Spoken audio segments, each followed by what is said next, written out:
Hello, welcome to चिन्मय। कैसे हैं आप सब लोग?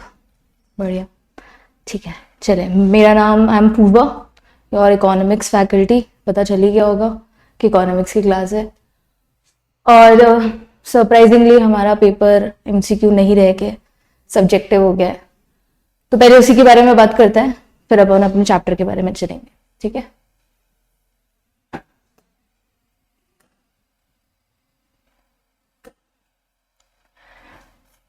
देखो, इकोनॉमिक्स में दो पार्ट्स हैं, इकोनॉमिक्स एंड बिजनेस एनवायरनमेंट। कोई ऐसा बच्चा थोड़ी है जिसने इकोनॉमिक्स कभी पढ़ी नहीं है, कभी नहीं पढ़ी। तुम लोगों सब लोगों ने इकोनॉमिक्स पढ़ी है पहले, ठीक है? Economics and business environment, this is of 50 marks and this is of 50 marks. Okay, 50-50 marks का है। और हमारे यहाँ पे जो क्वेश्चंस आते हैं वो 5 मार्क्स के ही आते हैं, नो चेंजेस इन इट। सारे क्वेश्चंस जो भी होंगे वो 5 मार्क्स ईच के होंगे,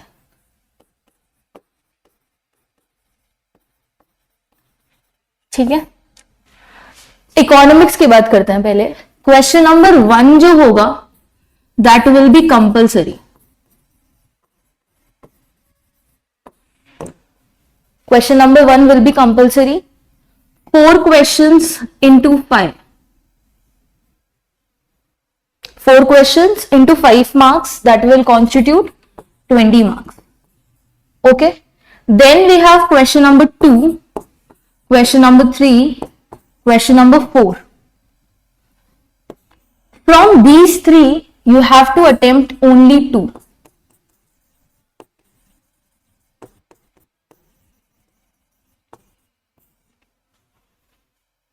So total number of questions in the economics are 3 questions. 1, this is compulsory, and from these 3 you have to attempt only 2 questions. And in this we have 5 marks into 3 questions each. 20 marks from here, 15 and 15. 30 marks from here. You have to attempt 2 questions, so 30 marks from here. Okay. Then if we talk about business environment, पहले business environment में खाली 3 chapters हुआ करते थे, business environment, entrepreneurship और key government institutions. But अब हमारे chapters increase कर दिए गए हैं. Now we have almost 4 chapters in addition, जिसमें आपके पास कंप्यूटर्स है, AI है, कॉर्पोरेट गवर्नेंस है. तो पहले जहां पे बोलते थे कि इकोनॉमिक्स इजी हुआ करती थी, अब थोड़ा सा लेवल हाई चला गया क्योंकि सब्जेक्टिव है. बिजनेस इकोनॉमिक्स में तो कोई दिक्कत नहीं आएगी, इकोनॉमिक्स इज सेम, जो पहले था सेम एज इट इज, वही 5 चैप्टर्स हैं. बट वहां पे आपके 7 चैप्टर्स कर दिए हैं, जो पहले 3 थे, ठीक है? सेम बिजनेस एनवायरनमेंट के साथ भी ऐसा ही होता है. Question number 5 is compulsory.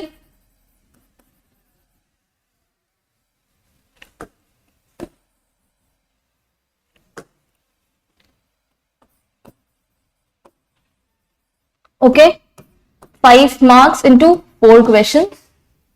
Then we have question number 6, question number 7 and question number 8. From these 3 you have to attempt only 2.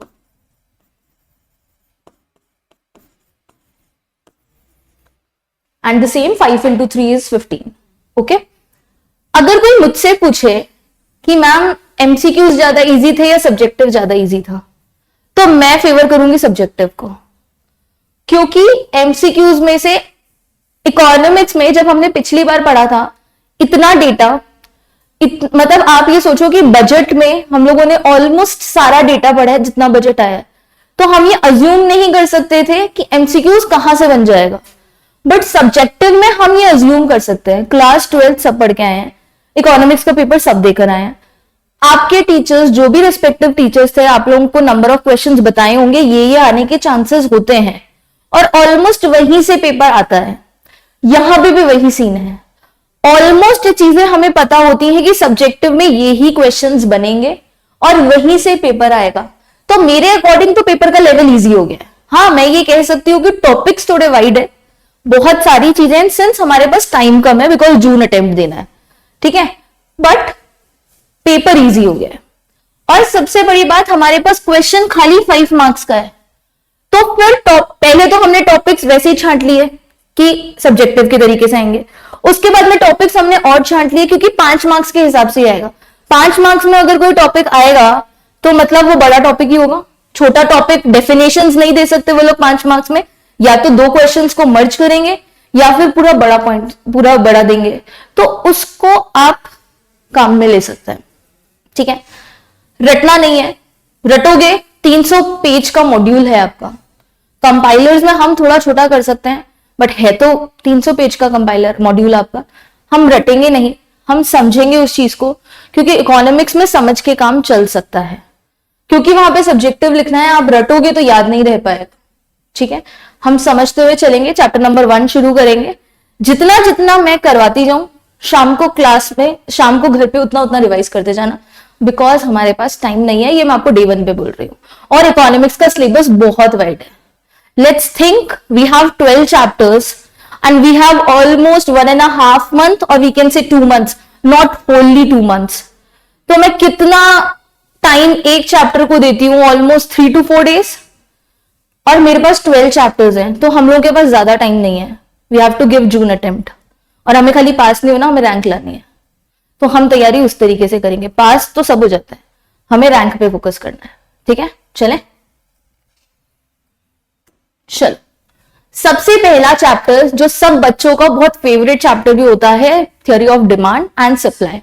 But theory of demand and supply पढ़ने से पहले हमें यह समझना होगा कि इकोनॉमिक्स क्या होती है, किसे कहते हैं इकोनॉमिक्स, ठीक है। Let's take an example, mister X का आज बर्थडे है, ठीक है, और मिस्टर एक्स की मदर ने उन्हें 2000 रुपीज दिया, एकदम करारा करारा नोट दिया कि बेटा जा जी ले अपनी जिंदगी, 2000 रुपए हैं तेरे पास, तेरे को कैसे खर्च करने हैं वो तू जाने।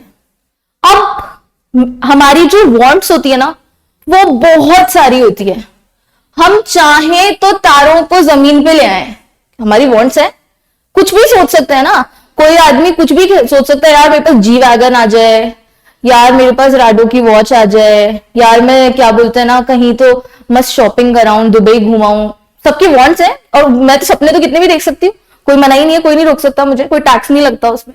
तो मिस्टर एक्स के पास बहुत सारी वांट्स थी कि वो उस 2000 से क्या क्या कर सकता था, तो वो दिमाग में अपने ख्वाब में अपने वो बुन रहा था कि पहली बात तो उसने सोचा कि यार अब मैं थोड़ा बड़ा हो गया हूं, 12th पास कर ली है, सेव कर लेता हूं।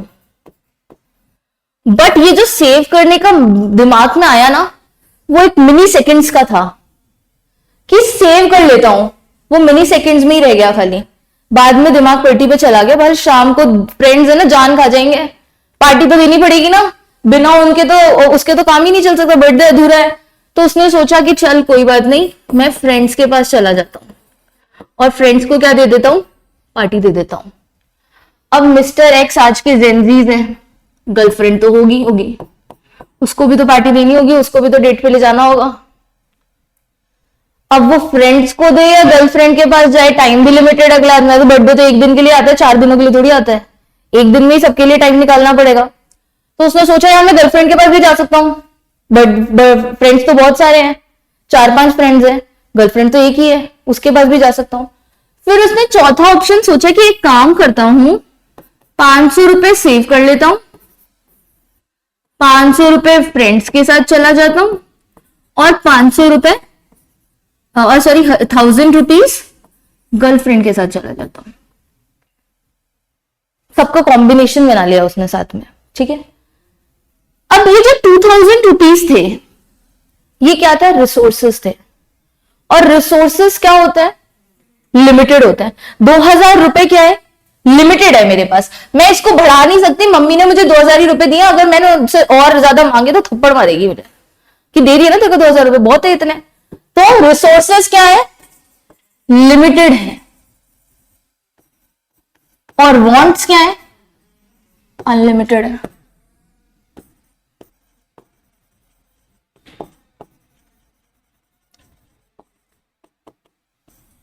इतनी बात समझ में आई? स्कार्सिटी क्या होती है? क्योंकि रिसोर्सेज लिमिटेड हैं, उसे स्कार्सिटी कहेंगे कि चीजों की कमी है हमारे पास। मैंने कहा अभी क्या चल रहा है रिसेंटली, ये सिलेंडर्स इतने बुक क्यों हो रहे हैं? क्योंकि आगे से सप्लाई नहीं आ रही, स्कार्सिटी तो हो रही है। हम लोग बहुत ज्यादा डिमांड कर रहे हैं कि इकट्ठा करके रख लेते हैं, नहीं तो पता नहीं क्या होगा, बाद में मिलेगा नहीं मिलेगा, दैट इज स्कार्सिटी। अभी यही चल रहा है। तो देखो इन्होंने क्या कहा, the word economics, the word economics is derived from Greek word ओइकोनोमिया, कि ये जो इकोनॉमिक्स है ना, ये कौन से वर्ड से निकली है? ओइकोनोमिया से निकली है। ठीक है, इस ओइकोनोमिया को हमने दो पार्ट्स में डिवाइड किया, जिसमें ओइकोस का मतलब क्या होता है? हाउस, और नोमोस का मतलब क्या होता है? मैनेजमेंट। ठीक है, ओइकोस का मतलब क्या होता है? हाउस, और नोमोस का मतलब क्या होता है? मैनेजमेंट। मतलब हम हाउस को मैनेज कैसे कर रहे हैं, हम हाउस को मैनेज कैसे कर रहे हैं। तो इन्होंने बोला together they means managing house hold is economics. House hold को मैनेज करना इज इकोनॉमिक्स। देखो हम हाउस में, हम घर में रहते हैं, बहुत सारे घर मिलके क्या बनते हैं? सोसाइटी। बहुत सारी सोसाइटीज मिलके क्या बनता है? नेशन। बहुत सारे नेशन बन के वर्ल्ड बन गया। तो कहानी कहां से शुरू हुई? घर से शुरू हुई। अगर हमने घर को मैनेज करना सीख लिया, we will end up by managing the whole world. हमें असली में ग्रास रूट पे काम करना है, हमें हाउस होल्ड को मैनेज करना सीखना है। हमारी मम्मी क्या कहती है, घर में राशन खत्म होने वाला होता है तभी पापा को बोलने लग जाती है, चाहे अभी 10 दिन का राशन पड़ा होगा फिर भी पापा को बोलने लग जाती है नहीं राशन लाना है, खत्म हो रही है चीजें, खत्म हो रही है चीजें। वैसे ही तो हम नेशन में करते हैं कि हम पहले से प्लान करके रखते हैं। बजट में हम क्या करते हैं? पहले से हम प्लान करके रखते हैं कि हमें इस बार इतनी चीजें चाहिएंगी। मम्मी भी तो लिस्ट में वही बना के देती है, वो पहले 1 महीना यूज करके देखेंगी, इतना दाल लगा, इतना चावल लगा, इतना चीनी लगा। एक बजट बना लिया कि हर महीने इतना इतना दाल चावल चीनी लगता है, अब वो हर मंथ उसी को रिपीट कर दी जाती है। हम नेशन में भी तो वही कर रहे हैं। हम ये देख रहे हैं कि हेल्थ पे कितना खर्चा लगा, एजुकेशन पे कितना खर्चा लगा, ग्रास रूट लेवल विलेजेस में कितना खर्चा लगा, और फिर हम उसको क्या करते रहते हैं? रिपीट करते हैं विद इन्फ्लेशंस। तो हम बात किसकी करते हैं? ग्रास रूट लेवल पे हाउस होल्ड्स की बात करते हैं, and we will end up by world. ठीक है, तो इन्होंने बोला कि together economics means managing household, कि हम हाउस होल्ड को क्या कर रहे हैं? मैनेज कर रहे हैं। The coverage of economics is broader then the meaning of the word economics. Obviously खाली इकोनॉमिक्स के मतलब को हमने समझा कि मैनेजिंग द हाउस होल्ड, उससे तो बहुत बड़ी है इकोनॉमिक्स। आप जितना चाहोगे आप उतना इकोनॉमिक्स को पढ़ सकते हो, और उसमें बहुत सारी चीजें, तो हम बहुत कुछ पढ़ेंगे। ठीक है, अब उन्होंने क्या बोला, देखो अब हम डेफिनेशन पढ़ेंगे और फिर हम उसको डेफिनेशन को बहुत इजी फॉर्मेट में लिखेंगे। ठीक है, the study of economics is a social science, कि ये जो इकोनॉमिक्स है ना, ये क्या है? सोशल साइंस है। The study of economics is a social science. मैं थोड़ा जूम ऑन करूं या इट्स परफेक्ट? ठीक है, कि इकोनॉमिक्स की स्टडी क्या है? एक सोशल साइंस है जो कंसर्न कर रही है विद एनालाइजिंग द चॉइसेस। आप पहले एनालाइज कर रहे हो चॉइस को। हमने यहां पे क्या किया था? चॉइसेस एनालाइज की ना, मैं सेव करूं, फ्रेंड्स के साथ जाऊं, गर्लफ्रेंड के साथ जाऊं, कहां जाऊं पता नहीं। ठीक है, तो स्टडी ऑफ इकोनॉमिक्स क्या है? एक सोशल साइंस है जिसमें हम पहले हमारी चॉइसेस को एनालाइज करते हैं। कौन कौन कर रहा है ये चॉइसेस को analyse? Individual, businesses, government, Nations. Individual से बात करी, बिजनेस पे गए, गवर्नमेंट पे गए, नेशन पे गए। आपको याद है एक्सपेंडिचर मेथड नेशनल इनकम का? C plus I plus G plus X minus M, national income निकाली हो तो इकोनॉमिक्स, मैक्रो इकोनॉमिक्स का पार्ट है। उसमें C plus I plus G plus X minus M किया करते थे हम। C is private final consumption expenditure, मतलब बोले तो इंडिविजुअल का expenditure. I is investment expenditure, बोले तो किसका एक्सपेंडिचर? बिजनेस का एक्सपेंडिचर। G इज गवर्नमेंट का एक्सपेंडिचर, और नेशंस का export import, X minus M. तो हम उन 4 लोगों की बात कर रहे हैं, individual, businesses, government and nation. Individual, businesses, government and nation. Make to allocate limited resources, resources हमारे पास क्या है, लिमिटेड है, उनको हमने क्या सीखा है, अलोकेट करना सीखा है, उसको हमने क्या सीखा है, अलोकेट करना सीखा है। वापस देखते हैं कि इकोनॉमिक्स क्या है, एक सोशल साइंस है। इकोनॉमिक्स क्या है, एक सोशल साइंस है जो चॉइसेस को एनालाइज करती है। किसकी चॉइसेस को एनालाइज कर रही है, individuals, businesses, governments and nation, and to allocate the limited resources. Got it? No issues? It has ramification on wider range of other fields including politics, psychology, businesses and laws. Ramification क्या होता है कि इसके बहुत सारे aspects हैं, इसमें बहुत सारी चीजें हैं, जैसे पॉलिटिक्स है, साइकोलॉजी है, बिजनेस है और लॉ है। बात समझ में आई, कोई दिक्कत? अपन इसको डेफिनेशन को थोड़ा इजी फॉर्मेट में लिखते हैं, हम कुछ कुछ लिखेंगे, जो जो चीजें हमको याद करने में इजी हो जाए वो चीज हम लिखेंगे, अदरवाइज आपके कंपाइलर में सब चीजें हैं, ठीक है।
ये पीछे वाला फैन नहीं चल रहा क्या?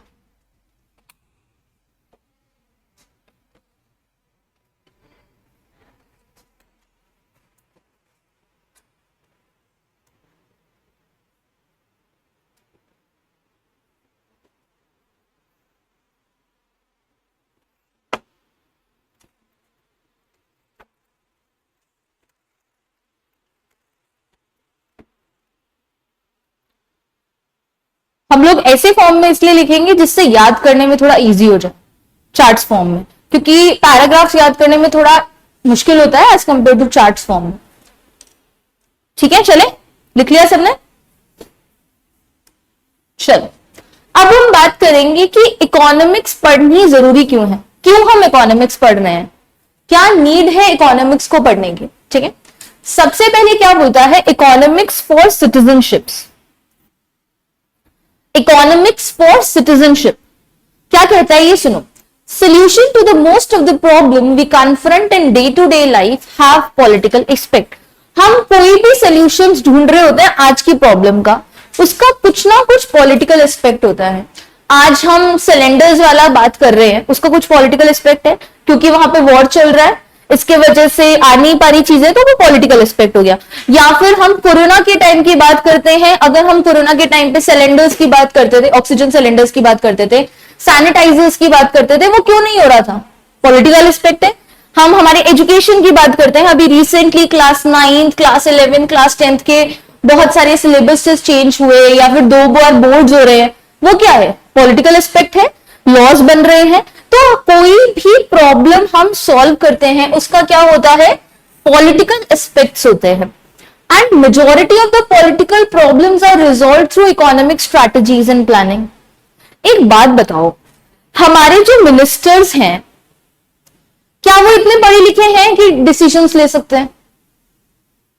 हमारे जो मिनिस्टर्स हैं, हमारी एजुकेशन मिनिस्टर है, डिफेंस मिनिस्टर है, फिनेंस मिनिस्टर है, क्या वो इतने पढ़े लिखे हैं, इतने एजुकेटेड हैं कि वो क्या बोलते हैं सारे डिसीजंस ले सके? हैं या नहीं है? नहीं ले सकते। उनके पास इतनी एजुकेशन ही नहीं है। How can they?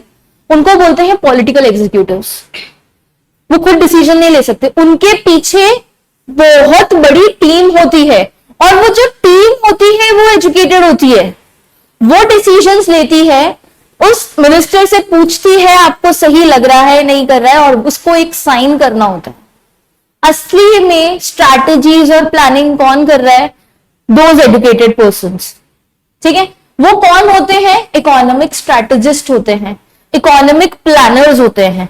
तो इन्होंने क्या बोला कि कोई भी पॉलिटिकल प्रॉब्लम हो उसको सॉल्व किससे करेंगे? हम इकोनॉमिक स्ट्रैटेजीज और प्लानिंग से सॉल्व करेंगे।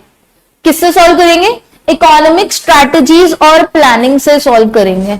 Without planning we can not do anything. हम एक पार्टी भी थ्रो नहीं कर सकते बिना प्लानिंग के, तो वो तो बहुत बड़ा देश चलाने का काम है। तो कोई भी प्रॉब्लम को अगर मुझे सॉल्व करना है तो उसके लिए मुझे क्या करना पड़ेगा? इकोनॉमिक स्ट्रैटेजीज बनानी पड़ेंगी और इकोनॉमिक प्लानिंग करनी पड़ेगी। B it the issue of international trade agreement, tax restructuring और लॉन्चिंग वेलफेयर प्रोग्राम्स। अभी हमने यही तो बात करी, किसी भी मिनिस्टर का काम हो, चाहे वो कोई इंटरनेशनल ट्रेड अग्रीमेंट हो मतलब फॉरेन अफेयर्स का काम हो, चाहे वो टैक्स रिस्ट्रक्चरिंग का काम हो मतलब फाइनेंस मिनिस्टर का काम हो, चाहे वो वेलफेयर प्रोग्राम हो, क्या बोलते हैं विलेज लेवल पे कोई वेलफेयर प्रोग्राम करना है, पॉवर्टी के लिए कोई वेलफेयर प्रोग्राम करना है, तो उसके लिए हो, वहां पे सब चीजों में क्या चाहिएगी? इकोनॉमिक्स चाहिएगी। The basic understanding of economics is both beneficial for voters as well as for elected officials. हमें भी पता होना चाहिए इकोनॉमिक्स क्या है, कैसे सब चीजें मैनेज करनी चाहिए, बिकॉज हम वोटर्स हैं, और जो इलेक्टेड ऑफिशियल है उसको भी पता होना चाहिए कि इकोनॉमिक्स क्या है। तो सिटीजनशिप के लिए, किसी भी कंट्री में रहने के लिए जहां पे पॉलिटिकल एस्पेक्ट चल रहा है, जहां पे डेमोक्रेसी है, आपको इकोनॉमिक्स समझनी बहुत जरूरी है। इसलिए हमें इकोनॉमिक्स पढ़नी जरूरी है। बात समझ में आई? सेकेंड क्या बोला? Achieving social change. अगर हमें सोशल चेंज लेकर आना है तो हमें इकोनॉमिक्स पढ़नी है। As a sensitive young student, if one wants to make his locality, country and this world a better place, there is no dearth of social problem that required our attention. Be it poverty, inequality, hunger, crime, unemployment, terrorism, illiteracy, malnutrition or any other social problem, economics can certainly help us to understand the origin of these problems. देखो, हम लोग बहुत young ones हैं, मैं भी तुम्हारे जितनी हूं, बहुत ज्यादा बड़ी नहीं है, तो हम यंग वंस हैं।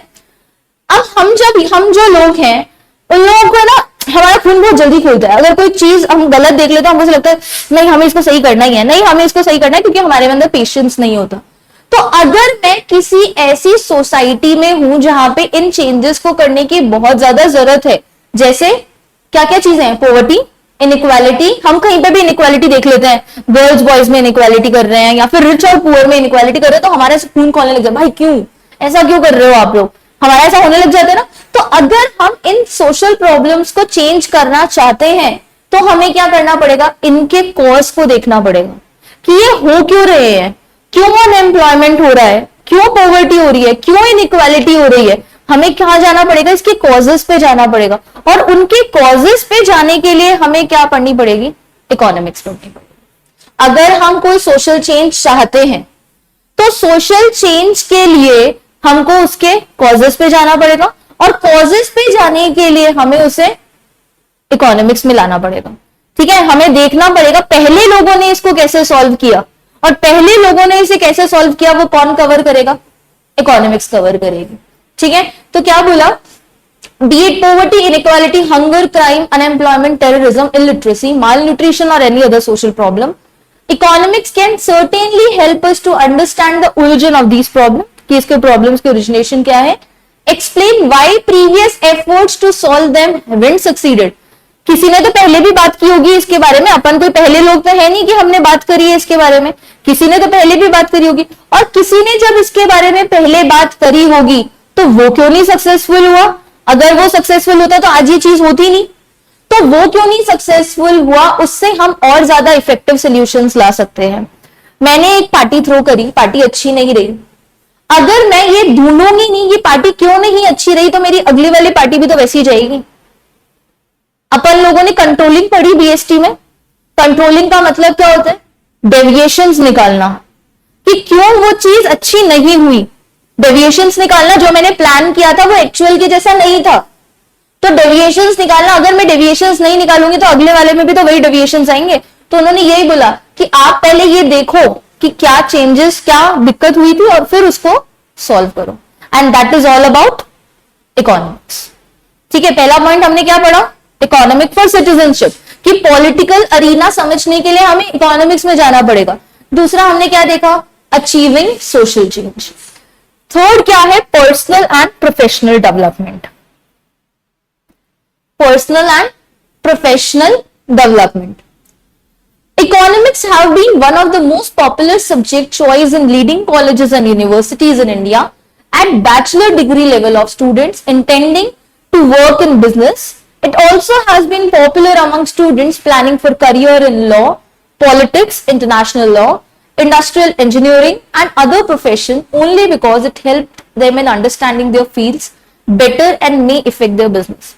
आप लोगों को ऐसा लगता होगा ना कि इकोनॉमिक्स खाली कॉमर्स वाले बच्चे ही पढ़ते हैं। आपने कभी ह्यूमैनिटीज का वो देखा है सब्जेक्ट? ह्यूमैनिटीज का सिलेबस देखा है? कोई ह्यूमैनिटीज से था? ह्यूमैनिटीज में इकोनॉमिक्स पढ़ाता है। फिर आपने ये सोचा होगा कि साइंस में तो इकोनॉमिक्स आती ही नहीं होगी, बट आपको ये पता चल के बहुत वो होगी। इकोनॉमिक्स में, साइंस मैथ्स में जब हम इंजीनियरिंग करते हैं ना, इंजीनियरिंग के फर्स्ट सेमेस्टर में economics is the most wide topic there, because economics एक ऐसी चीज है जो हर बंदे को पता होनी चाहिए। May it be MBA, may it be BBA, any other bachelor's degree, may it be your humanity stream, और may it be your JEE level preparation that will include your engineering and other things, वहां पे भी आपको economics पढ़ाई जाती है। तो अगर मैं पर्सनल और प्रोफेशनल डेवलपमेंट की बात करूं, तो अगर कोई बंदा प्रोफेशनली डेवलप होना चाहिए चाहता है तो उसको इकोनॉमिक्स पढ़नी बहुत ज्यादा जरूरी है। Without economics you can not develop your professionally. तो क्या बोला? Economics have been the most popular subject in leading colleges and university. हम लोग तो पढ़ते ही पढ़ते हैं, हम लोग तो हर लेवल पे पढ़ रहे हैं। At bachelor degree level of students intending to work in business, जो भी बिजनेस में अगर जाना चाहता है वो क्या काम करेगा? इकोनॉमिक्स पढ़ेगा। It has been popular among student planning for career in law, politics and international law. अगर मैं लॉ, पॉलिटिक्स या इंटरनेशनल लॉ में जाना चाहती हूँ तो मुझे इकोनॉमिक्स पढ़नी पड़ेगी। Industrial engineering and other professions, क्योंकि उससे हमको कि बिजनेस को हमें कैसे संभालना है, खाली अकाउंट से काम नहीं चलता, हमें इकोनॉमिक्स को भी पढ़ना पड़े। So why to study economics? First point is economics for citizenship, second point is achieving social change, and third point is personal and professional development. Got it? हम लर्न कैसे करेंगे? पॉइंट्स याद हो गए? नहीं हुए? ATE, APE, achieving social change, personal and professional development, और economic for citizenships. अगर नहीं हुए तो वैसे तो याद हो गए होंगे, 3 ही पॉइंट्स है, बट नहीं हुए तो आप ये निमोनिक यूज कर सकते हैं। ठीक है, चले आगे, कोई दिक्कत? अब एक लाइन बोली है, economics is the study of choice under condition of scarcity. ये इकोनॉमिक्स में हम चॉइस को पढ़ते हैं कि हमें चूज करना होता है। उस बंदे ने भी चूज किया होगा ना, सेव करे, फ्रेंड्स के साथ जाए या कुछ और करे, चूज किया होगा। तो इकोनॉमिक्स को हम चूज करते हैं under the condition of scarcity, क्योंकि स्कार्स हैं, हमारे जो रिसोर्सेज है वो लिमिटेड है, इसलिए मुझे उसको क्या करना पड़ेगा? चूज करना पड़ेगा। Let's take an example. तुम्हारे घर पे तुम्हें पता चला कि 2 दिन तक पानी नहीं आया, you have to store the water. आप लोगों ने स्टोर किया। अब तुम्हारे घर में मम्मी का या किसी और का दिमाग चलता है कि इस पानी को कैसे कैसे यूटिलाइज करना है। Since you have limited resources, आपके पास वो पानी अगर 4 बकेट्स भरी हुई है तो वो रिसोर्सेज आपके पास लिमिटेड है। Now you have to categorise. आपको पानी पीने के लिए यूज करना है, नहाने के लिए यूज करना है, कुकिंग करने के लिए यूज करना है, या वॉशरूम्स के लिए यूज करना है। You have to categorise. Since मेरे पास रिसोर्स लिमिटेड है, स्कार्सिटी है, तो मुझे क्या करना पड़ेगा, चूज करना पड़ेगा। That is economics. ठीक है, क्या बोला, the definition has two parts. ये जो डेफिनेशन है कि economics is the study of choice under conditions of scarcity, इसमें दो पार्ट्स हैं, एक तो चॉइस और एक स्कार्सिटी। ठीक है, choice and B scarcity. Scarcity is a situation in which amount of something available is insufficient to satisfy the desire for it. वापस सुनो, scarcity एक ऐसी situation होती है जहां पे कोई चीज हमें मिल तो रही है बट वो हमारी wants और desires को fulfill करने के लिए insufficient है। पानी हमें मिल तो रहा है बट जितना हमें चाहिए उतना हमें नहीं मिल रहा। क्या कभी किसी की wants fulfill हुई है? क्या कभी किसी की वांट्स फुलफिल हुई है? होती है क्या कभी वांट्स फुलफिल? नहीं होती, क्योंकि वांट्स क्या होती हैं, अनलिमिटेड होती है, कभी फुलफिल हो ही नहीं सकती।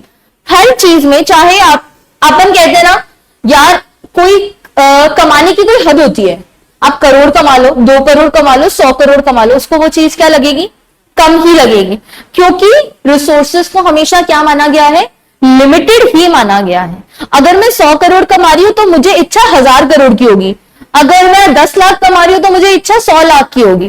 ठीक है, तो रिसोर्सेस हमेशा लिमिटेड रहेंगे, वांट्स हमेशा अनलिमिटेड रहेगी। तो उन्होंने बोला कि स्कार्सिटी एक ऐसी सिचुएशन है जिसमें जो भी आपको मिल रहा है वो आपकी वांट्स और डिजायर्स के लिए इनसफिशिएंट है।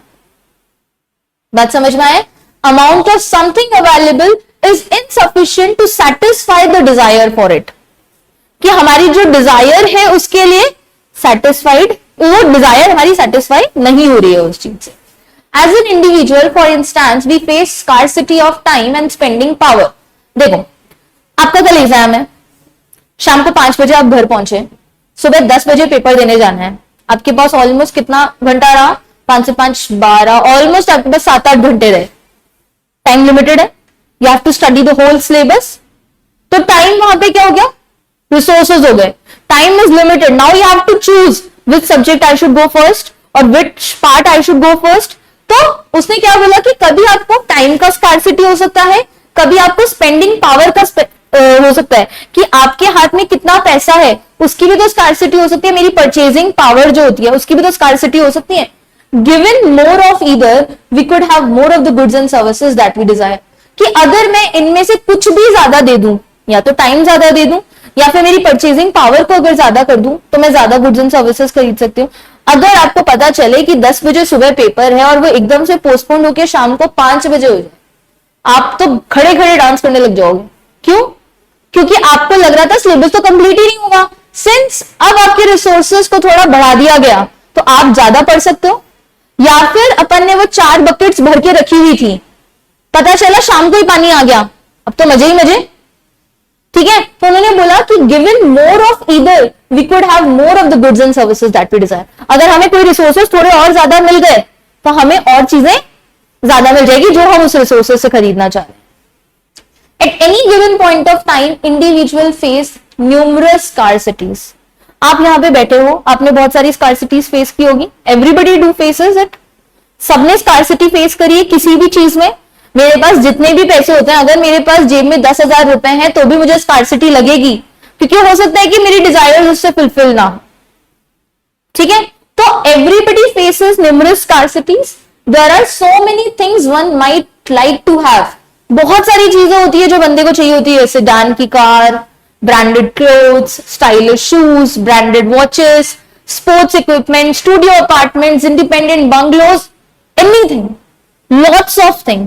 हम अगर सोचने बैठे और लिखने बैठे कि मुझे क्या क्या चाहिए तो शायद पूरा दिन खत्म हो जाए, बट हमारी चीजें खत्म नहीं होंगी, क्योंकि हमें इतनी सारी चीजें चाहिए होती हैं।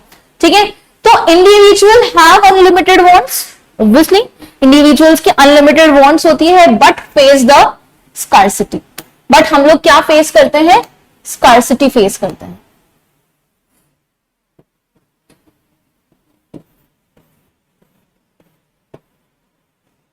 ठीक है, but face constant of limited spending power, क्योंकि हमने कमाया तो लिमिटेड ही है ना, ऐसा तो है नहीं कि हमने अनलिमिटेड कमाया है, कमाया तो हमने लिमिटेड ही है, हम उतना ही खर्च कर सकते हैं। Economics would means the study of ways in which mankind organizes itself to tackle the basic problem of scarcity of resources. Hence, economy is the study of alternate system requisite to allocate these resources between competing ends. Ma'am समझ नहीं आया क्या बोल गए आप? देखो, economics would means the study of veg. Economics का मतलब क्या है? उन तरीकों को पढ़ना, स्टडी ऑफ वेज, उन तरीकों को पढ़ना जिसमें मैनकाइंड अपने आप को ऑर्गेनाइज करता है, जिससे जो स्कार्सिटी की प्रॉब्लम है उससे मैं अपने आप को टैकल कर सकूं. जैसे उस बंदे को 2000 रुपए मिले थे, उसने अपने आप को टैकल किया ना, मैं इतना इस पे स्पेंड कर लेता हूँ, 500 रुपए इस सेव कर लेता हूँ, 500 रुपए फ्रेंड पे सेव कर लेता हूँ, खर्च कर देता हूँ, 1000 रुपए जो भी बचेगा उसको कुछ और कर लूंगा. उसने अपने आप को टैकल किया ना. तो मैनकाइंड एक ऐसी चीज है, या ह्यूमन बीइंग एक ऐसी चीज है जो उस स्कैर्सिटी से बहुत अच्छी चीज निकाल सकता है, क्योंकि उसको पता है कि हर चीज में मुझे स्कैर्सिटी तो मिलेगी ही मिलेगी, उसको मैं कितनी अच्छे तरह यूटिलाइज करूं, दैट इज ह्यूमन बीइंग. तो इन्होंने क्या बोला कि इकोनॉमिक्स वो तरीका है पढ़ने का जिसमें मैनकाइंड अपने आप को ऑर्गेनाइज करता है to tackle the basic problem of scarcity of resources. कि जो बेसिक प्रॉब्लम है रिसोर्स स्कैर्सिटी की, उसको कैसे टैकल करेगा, दैट इज इकोनॉमिक्स. आपको यहां पे इकोनॉमिक्स का लेक्चर 1 घंटा ही मिलेगा रोज, ठीक है, 1 घंटा ही मिलेगा, लिमिटेड है. अब आप उस 1 घंटे को कैसे यूटिलाइज करते हो, स्कैर्सिटी है ना, 1 ही घंटा है, आपको लिमिटेड है. अब आप उस रिसोर्स को कैसे यूज करते हो, that is up to you, that is economics. ठीक है, कि economics would means the study of ways in which mankind organise itself to tackle the basic problem of scarcity of resources. Hence, economy is the study of alternate system requisite to allocate these resources between competing ends. कि economics में हम उन alternate systems को पढ़ते हैं जिससे हम हमारे रिसोर्सेज को इस तरीके से यूटिलाइज कर सके कि हम हमारी नीड्स को फुलफिल कर सके. बात समझ में आई कि हम हमारी नीड्स को कैसे फुलफिल करेंगे, वो हम पढ़ना सीखते हैं. Economics is the study of how we choose to use limited resources with alternative uses to obtain the maximum satisfaction of unlimited human wants. आपको ये डेफिनेशन याद करनी है, खाली वो वाली डेफिनेशंस नहीं याद करने हैं. सिंस हमारे पास अब एमसीक्यूज नहीं है, तो ये हमारे ऊपर डिपेंड करता है कि हम क्या लर्न करेंगे और क्या लिखेंगे. अब उन पे डिपेंड नहीं करना कि हमें क्या पढ़ना है, अब हम पे डिपेंड करेगा कि हमको क्या पढ़ना है, हम क्या लिखना चाहते हैं. ठीक है, तो हम ये वाली डेफिनेशन, एक तो हमने डेफिनेशन पहले याद कर ली, अब हम ये वाली डेफिनेशन यूज करेंगे. Economics is the study of how we choose to use limited resources. कैसे हम उस limited resources को यूज करेंगे with alternative uses. Her resources के alternative uses होते हैं. कैसे होते हैं alternative uses, कोई बताएगा? resources के alternative uses कैसे होते हैं? हमने ये 3 चीजें पढ़ते हैं, wants are limited, resources are limited and resources have alternative uses. हम 3 चीजें पढ़ते हैं. How do resources have alternative uses? Can you give me some example?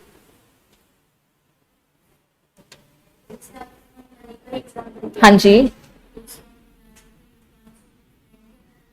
ठीक है, उसके लिए यूज कर सकते हैं. और कोई example? Let's take an example of milk. क्या क्या बना सकते हैं?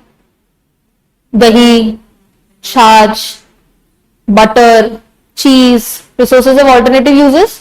एक ही जगह तो यूज नहीं आ रहा, बहुत जगह यूज आता है. लिमिटेड है तो उस तरीके से यूज करना पड़ेगा. ठीक है, तो उन्होंने क्या बोला कि we have to choose, we choose to use limited resources. हमने चूज किया है उस लिमिटेड रिसोर्सेज को यूज करने के लिए जिसके ऑल्टरनेटिव यूजेस हैं, to obtain the maximum satisfaction. और उससे मुझे क्या मिलना चाहिए? मैक्सिमम सेटिस्फेक्शन मिलना चाहिए.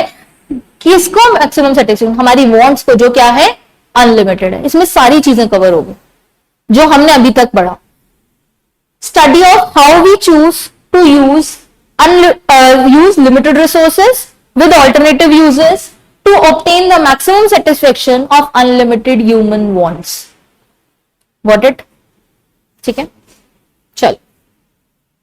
अभी तक हमने पढ़ा डेफिनेशन ऑफ इकोनॉमिक्स, वो एक डेफिनेशन पढ़ी हमने. ठीक है, और इकोनॉमिक्स और हाउस होल्ड वाला चीज याद रखना है. वाई टू स्टडी इकोनॉमिक्स के 3 पॉइंट्स याद रखना है. क्वेश्चन बन सकता है, कोई अगर बहुत ही सिंपल पेपर आ जाता है तो क्वेश्चन बन सकता है वाई टू स्टडी इकोनॉमिक्स. उसके बाद में हमने ये एक डेफिनेशन पढ़ी, क्योंकि जब आप कोई भी इकोनॉमिक्स रिलेटेड आप कोई क्वेश्चन स्टार्ट करोगे तो सबसे पहले आपको इकोनॉमिक्स की डेफिनेशन लिखने के लिए चाहिए. और अब आप 11th-12th के लेवल पे नहीं होगी, एक डेफिनेशन लिख के छोड़ दिया. Now you are at level of professional degree. तो आपको उस तरीके से आंसर्स करने होंगे.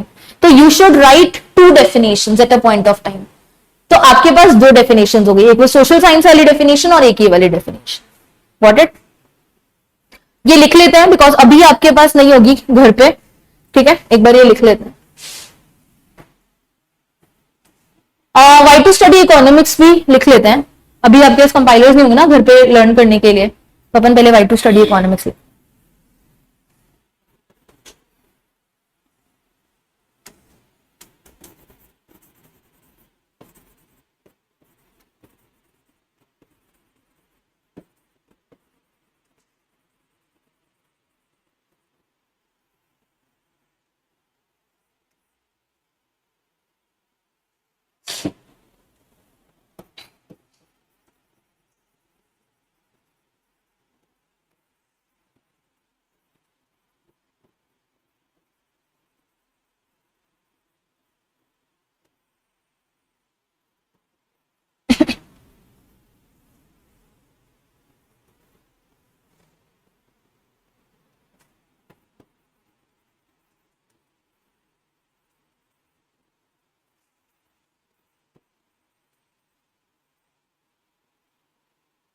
कुछ समझ नहीं आए तो पूछ लेना वर्ड.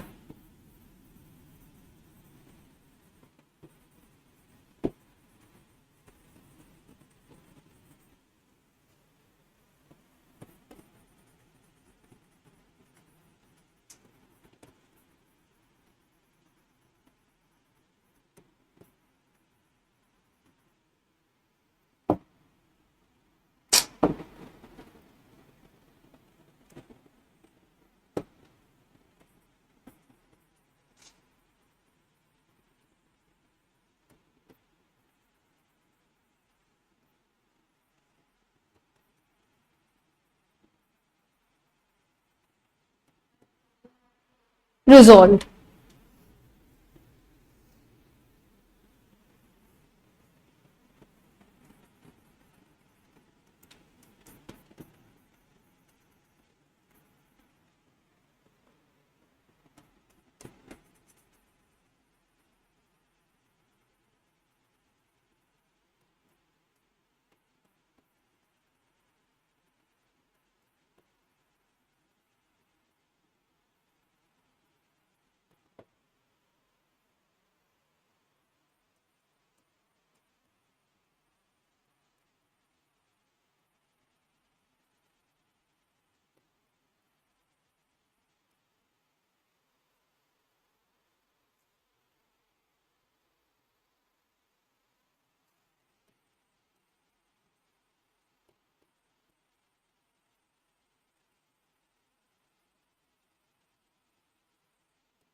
आप लोगों ने सबने 12th अभी दिया है इसी ईयर या पिछले ईयर की 12th से? पिछले साल की सबकी, पिछले साल की अभी तुम्हारी भी ऐसी? आप लोगों का भी पिछले साल का, तुम्हारा भी पिछले साल का 12th सीबीएसई और आरबीएसई तुम्हारा? चले ठीक है, हो गया ये, चले आगे। अभी हम डेफिनेशन देखते हैं ना।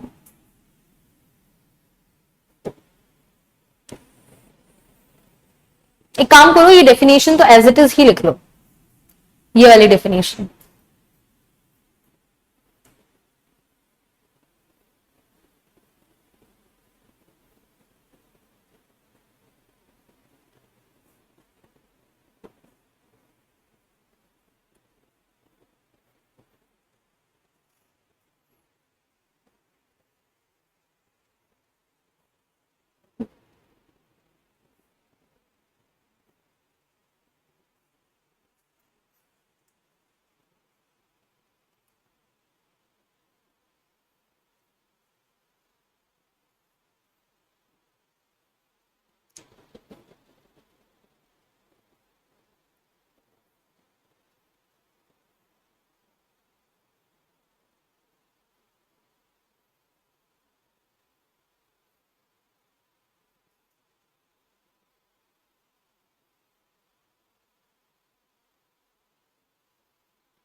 ठीक है, चले चलिए। अब हमारे पास कुछ ऑथर्स हैं, उनकी डेफिनेशंस है इकोनॉमिक्स की।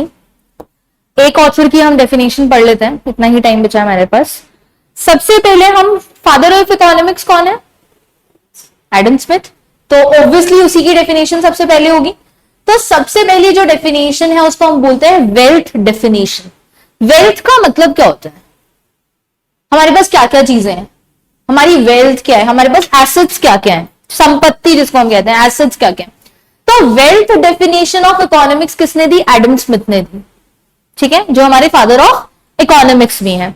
कौन से ईयर में दी? 1723 से 1790। याद रखने की जरूरत नहीं है, कोई आपसे ये नहीं पूछेगा, बट आप ये याद रख सकते हो बहुत पर्टिकुलर होने के लिए कि इसने 18th सेंचुरी में अपनी वो दी थी। सेंचुरी तो 18 थी हुई ना, 1723 से 1719 इज 18th सेंचुरी। तो हम ईयर याद ना रख के सेंचुरी याद रख लेंगे, क्योंकि ईयर में हमें कंफ्यूजन होगा, सेंचुरी में हमें कंफ्यूजन नहीं होगा। तो हमने बोला कि वेल्थ डेफिनेशन कब आई, किसने दी? एडम स्मिथ ने दी। कब आई? 18th सेंचुरी में। ठीक है, पढ़ते हैं। नाम से ही समझ में आ रहा है वेल्थ की बात करेंगे। ठीक है, इकोनॉमिक्स को डिफाइन किया साइंस ऑफ वेल्थ, क्योंकि वेल्थ डेफिनेशन है तो क्या बोला कि ये वेल्थ की साइंस है, हमारी एसेट्स के बारे में बात करती है, हमारी संपत्ति के बारे में बात करती है। तो ये क्या है? Science of wealth with an objective to increase wealth and richness of country. वो चाहता है कि हमारी कंट्री क्या दिखे? बहुत अच्छी दिखे, रिच कंट्री दिखे। जब ये 18वीं सदी की बात कर रहा है, 18th सेंचुरी की बात कर रहा है, तो 18th सेंचुरी में हर कोई नेशन एक दूसरे से कंपीट करता था कि मैं बड़ा बन जाऊं, तू बड़ा बन जाए। कंपटीशन इस बेसिस पे होता था कि मैं बहुत रिच दिखूं या तू बहुत रिच दिखे। ठीक है, तो ये डेफिनेशन ये बोलता था कि इकोनॉमिक्स में आपने क्या पढ़ना है, ये साइंस ऑफ वेल्थ है, जिसका ऑब्जेक्टिव क्या है कि उस नेशन की वेल्थ इंक्रीज हो जाए और वो नेशन क्या हो जाए? रिच हो जाए। उस नेशन की वेल्थ इंक्रीज हो जाए और वो रिच हो जाए। क्योंकि हम वेल्थ डेफिनेशन की बात कर रहे हैं, तो हम बात किसकी करेंगे? हेल्दी वेल्दी वाइज मैन की बात करेंगे। इसको हेल्दी वेल्दी वाइज मैन से याद रखोगे कि increase wealth and richness of a country. कुछ की फीचर्स हैं कि ऑब्जेक्टिव का, इकोनॉमिक्स की ऑब्जेक्टिव क्या है? कंट्री की वेल्थ को इंक्रीज करना। क्या करना? कंट्री की वेल्थ को इंक्रीज करना। It consider production, distribution and consumption as a core of economic activity. देखो, अब ये वेल्थ उड़ के तो आएगी नहीं, कमानी पड़ेगी, अर्न करना पड़ेगा। अर्न किससे करेंगे? किससे करेंगे? प्रोडक्शन और डिस्ट्रीब्यूशन से। और कंजम्पशन नहीं होएगा तो अर्निंग नहीं होगी ना। मैं अगर बना के रख लूंगी खाली, मैंने प्रोडक्शन कर लिया खाली, तो अर्निंग थोड़ी हो जाएगी। जब तक उसको कोई कंज्यूम करने वाला नहीं होगा तब तक अर्निंग तो नहीं हो सकती ना। खाली डिमांड से तो काम नहीं चलेगा, सप्लाई भी करनी पड़ेगी, और खाली सप्लाई से काम नहीं करना पड़ेगा चलेगा, डिमांड भी करनी पड़ेगी। तो उन्होंने बोला कि प्रोडक्शन, डिस्ट्रीब्यूशन और कंजम्पशन को आपको अपनी कोर इकोनॉमिक एक्टिविटी मानना है। और फिर कोर इकोनॉमिक एक्टिविटी होती भी कौन सी है? यही होती है इकोनॉमिक एक्टिविटी में, यही आता है प्रोडक्शन, कंजम्पशन, डिस्ट्रीब्यूशन। पर मैम प्रोडक्शन कंजम्पशन तो समझ में आया, डिस्ट्रीब्यूशन क्या है? प्रोडक्शन कंजम्पशन तो डिमांड सप्लाई हो गई, बट डिस्ट्रीब्यूशन क्या है?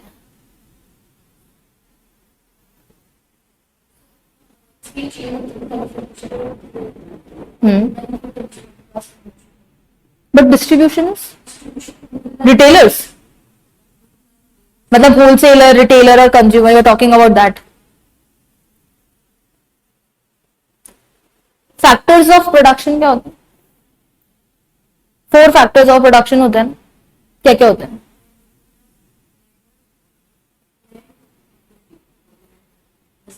Capital, land, labour, capital, entrepreneur. उनके लिए फैक्टर सर्विसेज देनी पड़ती है। लैंड के लिए क्या जाता है? लेबर के लिए वेजेस, कैपिटल के लिए इंटरेस्ट, एंटरप्रेन्योर के लिए प्रॉफिट। एंटरप्रेन्योर को सैलरी नहीं जाती, एंटरप्रेन्योर को प्रॉफिट जाता है। तो लैंड के लिए रेंट, लेबर के लिए वेजेस, कैपिटल के लिए इंटरेस्ट और एंटरप्रेन्योर के लिए प्रॉफिट।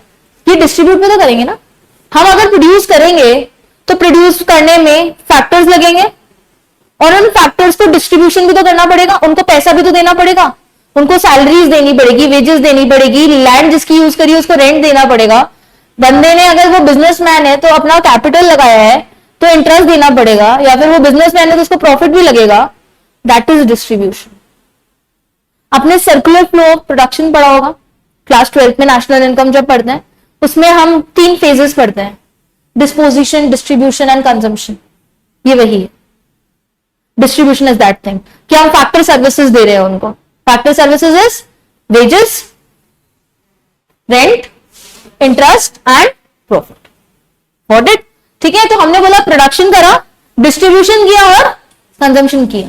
क्योंकि जब तक हम डिस्ट्रीब्यूट नहीं करेंगे लोगों को पैसा कैसे मिलेगा? जब भी तो वो कंज्यूम करेंगे आगे आके। मैंने प्रोडक्शन किया, मैंने उनको पैसे दिए, वो पैसे मिलेंगे उनको, जब भी तो वो कंज्यूम करेंगे, तभी तो वो साइकिल कंप्लीट होगी, नहीं तो वो साइकिल ही कंप्लीट नहीं हो सकती। ठीक है। तो उन्होंने बोला प्रोडक्शन, डिस्ट्रीब्यूशन और कंजम्पशन को क्या मानना है? कोर मानना है। Third is it deal with cause of creation of wealth in economy. ठीक है भाई, हम वेल्थ के बारे में तो बात कर रहे हैं, हमने यही तो पढ़ा, बार बार बोलने की तो जरूरत नहीं है, पर फिर भी हम सुन लेते हैं कि ठीक है भाई, वेल्थ को क्या करना है? क्रिएट करना है। कॉज समझना है कि हमें वेल्थ कैसे क्रिएट करनी है। और नेक्स्ट की यहाँ पे वेल्थ का मतलब क्या है? Material wealth. हम इममटीरियल की बात नहीं कर रहे हैं, हम इमोशंस की बात नहीं कर रहे, वैल्यूज की बात नहीं कर रहे, हम मटीरियल वेल्थ की बात कर रहे हैं। हम असली में रुपए, पैसे, एसेट्स की बात कर रहे हैं, मटीरियल वेल्थ की बात कर रहे हैं। बात समझ में आई? वेल्थ डेफिनेशन पहले क्या बोला? ये साइंस ऑफ वेल्थ है जिसका ऑब्जेक्टिव क्या है? वेल्थ इंक्रीज करनी है और कंट्री की रिचनेस इंक्रीज करनी है। ठीक है। की फीचर्स क्या है? कि वेल्थ इंक्रीज कर दो कंट्री की। कोर इकोनॉमिक एक्टिविटी किसको माना? प्रोडक्शन, कंजम्पशन और डिस्ट्रीब्यूशन को। कॉज समझना है कि कैसे वेल्थ क्रिएट करनी है, और the term used here is consideration of material wealth. What it? कल इसको लिखेंगे और फिर आगे डेफिनेशंस पढ़ेंगे। ठीक है।